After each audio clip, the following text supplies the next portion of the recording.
Hello, John Talley here with Partzilla.com, and today we're going to be working with the clutch on our 2016 Yamaha YXZ1000R. Now, as you can tell, there's a little bit of a color difference on this case. That's because we've already done a gear reduction kit on this particular unit. But now we're going to address the clutch system on it because we're actually adding a turbo to this unit and we need it to be a little bit more robust. So let's step over to the table and look at the system that I chose, and then we'll get started.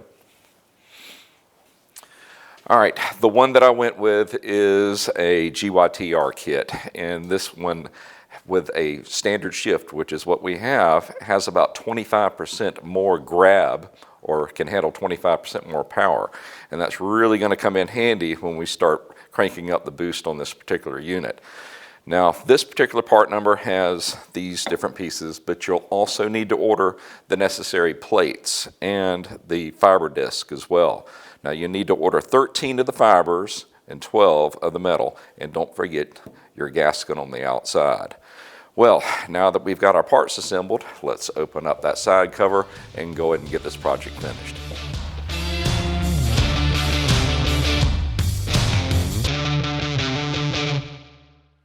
And as you can tell, I've already been inside of this unit pretty extensively. And if you're going to do a gear reduction kit on yours, why don't you look at this unit's playlist and I can walk you through the process to pull that off.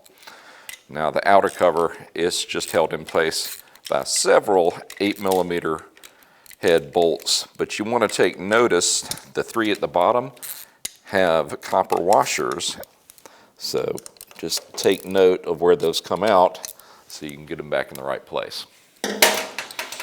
Now, if you forget which locations they go in, Yamaha has arrows that I can show you later down on that section that pretty much point to where they go.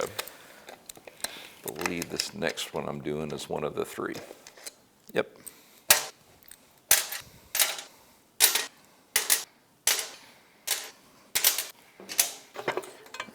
All right, there we go.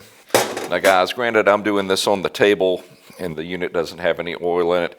If you're doing this probably in the unit, I would suggest go ahead and drain the oil out of it anyway. We'd want to start fresh. Usually on a clutch you've got springs all the way around. This is your spring. That one big plate, and it's held in by 6 10mm head bolts. With the new kit, we'll be replacing these bolts because with that larger basket, it comes out further, and guess what? They would hit that outside cover. So just remember that. As you can see, this particular unit had a Rekluse clutch, soon to be for sale on eBay, that we're not going to be reusing. So plan of attack here is to get everything removed, especially the basket itself, because we need something off of it. We actually need the gear in the intersection on the backside that we're going to transfer over to the GYTR. Now what you'll need is a 30mm, and I'm going to be using an impact to take it apart, but you do not want to use the impact to put it back together, of course, because, well, it's going to have a specified torque. All right, guys, it's important that you lay things out in order as they came off. But if this unit has already been worked on before, well, you really need to reference our exploded parts diagrams. That way you can be sure you get the pieces back in the right order. Now, granted, this particular unit had been modified. It had the Rekluse kit on it. If yours is completely stock, you're going to have a different combination of judder plates and springs and half disc. None of that's going to matter because when we go back with the GYTR kit, all of this goes away, and then we're going to put in a set of 13 fiber disc and then 12 of the metal disc.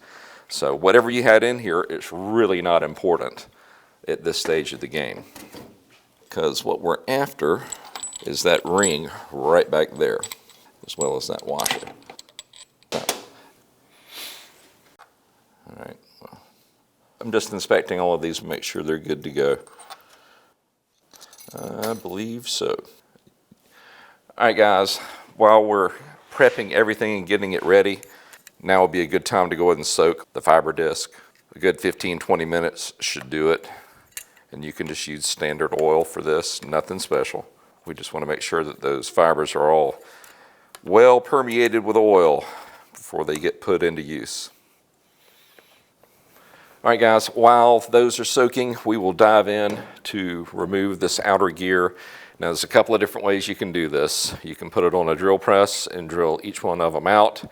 I prefer to use a side grinder, hit it from the side, cut it off even with this plate, and then it'll lift off. Now, I want to caution you, though, make sure all that your other clutch pieces are away from this process, because all of this flying debris, this metal, it's going to travel a fair amount of distance, and we don't want to contaminate all those brand new parts that we're about to put inside of this transmission. There we go. There she is. I scuffed it in a few places, but not enough to mess with this balance, so we're good. Next, we just want to remove each one of the cushions. You do need to take note of their orientation. Let's go ahead and see if we can separate it without having to press it. There we are. That's what we're after. This minus all those shavings, so we are going to clean this up before it goes onto the new clutch basket. Next, let's prep the clutch basket by removing the 10 4mm hex bolts. Now, when we go to reinstall these, we're going to want to use red Loctite and then torque it to 7.4 foot-pounds.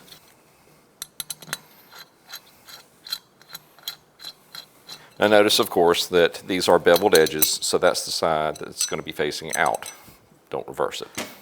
All right, guys, we've got the pieces that we needed off of the old basket. We've got our cushions, and if yours are looking rough, I would suggest you go and replace them. Here's the gear that we needed, as well as the shim and that thrust washer. Now, to do this, to make sure we line up everything correctly, we're going to go ahead and get our thrust washer in place, and it needs to be all the way down into this edge. And our shim. And now we're going to bring our basket down. Make sure that it's all the way down and not caught on one of those washers. That should be it.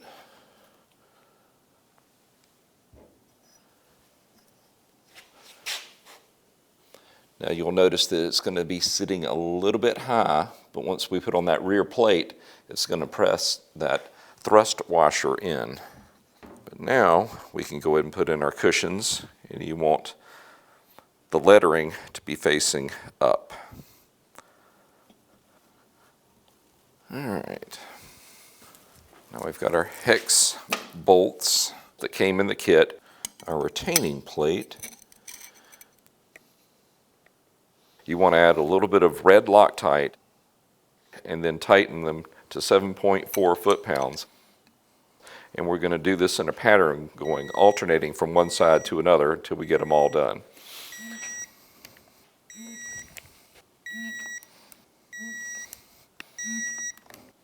Now at the very last one, go one more just to make sure that first one that you torqued is still at the correct value. So we've got our thrust plate and then the stepped washer. They go in first. And honestly, they didn't really need to come out. I just wanted to check them. Now, we can go ahead and put in our collar and our needle bearing. From here on out, this is just like installing a regular clutch. The hard part's done. That is a lot of space for some plates, and that's what we're after. Next, we can get in this spacer, and of course it's the one, or washer, and it's got grooves cut in it. Next, we can get in our clutch boss, then this washer, the flat one, and then you've got this one, which actually says out on it. Make sure that's facing this direction. Then you want to install a new nut because we have to stake it at that little area right there.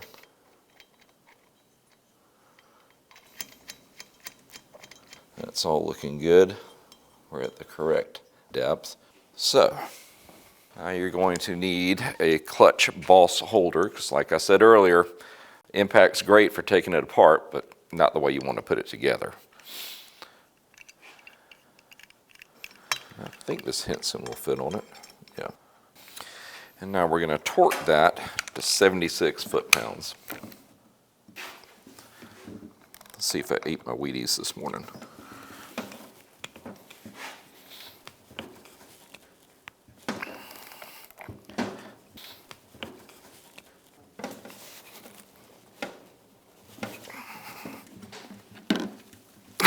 Am I close? No, not even close. Only at 40-something foot-pounds. And we're going to bring in my lovely assistant, Tracy.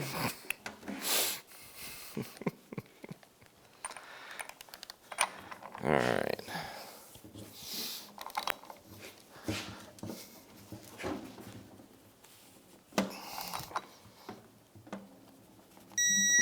There we go. Tracy not included. You have to go find your own. All right, without making too much mess, let's go ahead and bring our plates over. And this is just a standard build. You've got a fiber metal, all the way out.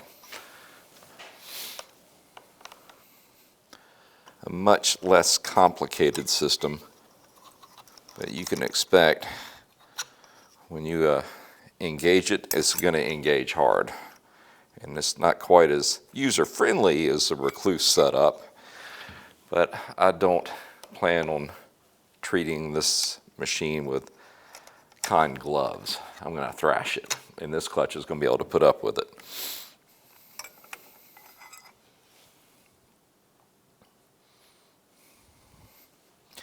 Hard to believe it'll swallow up all these discs, but it did.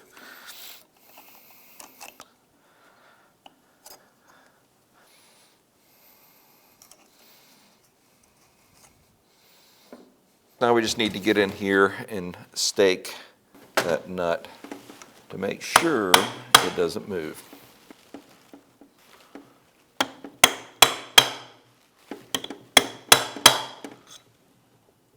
That should do it.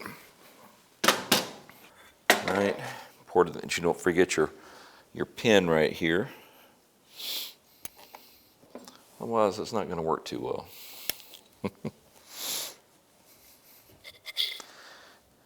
Put a little bit of oil down into our bearing.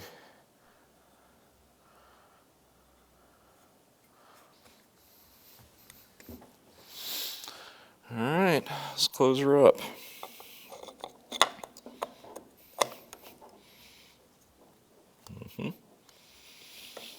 That is looking good. Now, got a wear ring that goes here. It self-aligns for the most part. Now the new bolts, they already have some Loctite on them. I'm going to add a little bit more blue to them, just for peace of mind. And these are Torx head bolts, T30s. All right, for my build, I'm actually installing a new spring. Yours is probably okay. I just want to make sure. All right, let's get these bottomed out. Then we're going to torque them to 5.86 foot-pounds. Use this soft screwdriver to hold things still for us. And we'll do it in a crisscross pattern. Probably take us a couple of times around to get them all done. One more check.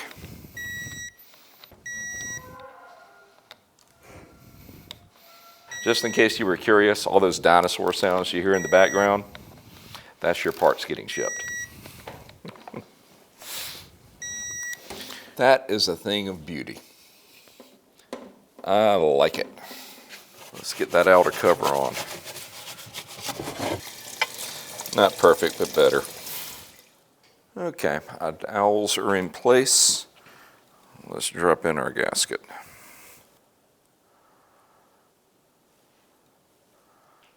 Stay.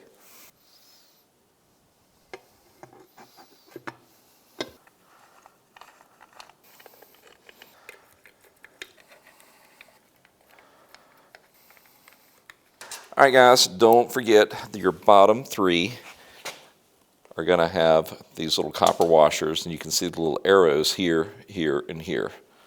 They're pointing to those particular locations. Now let's go ahead and go around and tighten everything down to 7.2 foot-pounds.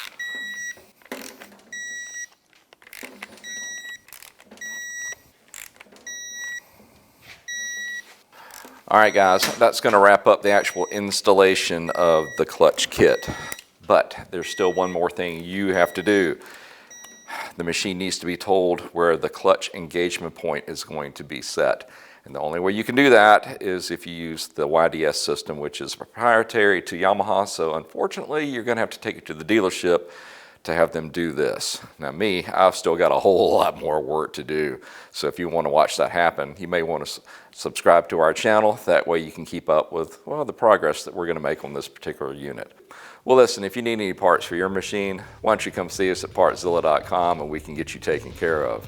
If you have any questions or comments about this video, leave them in the section below and I'll do my best to answer them.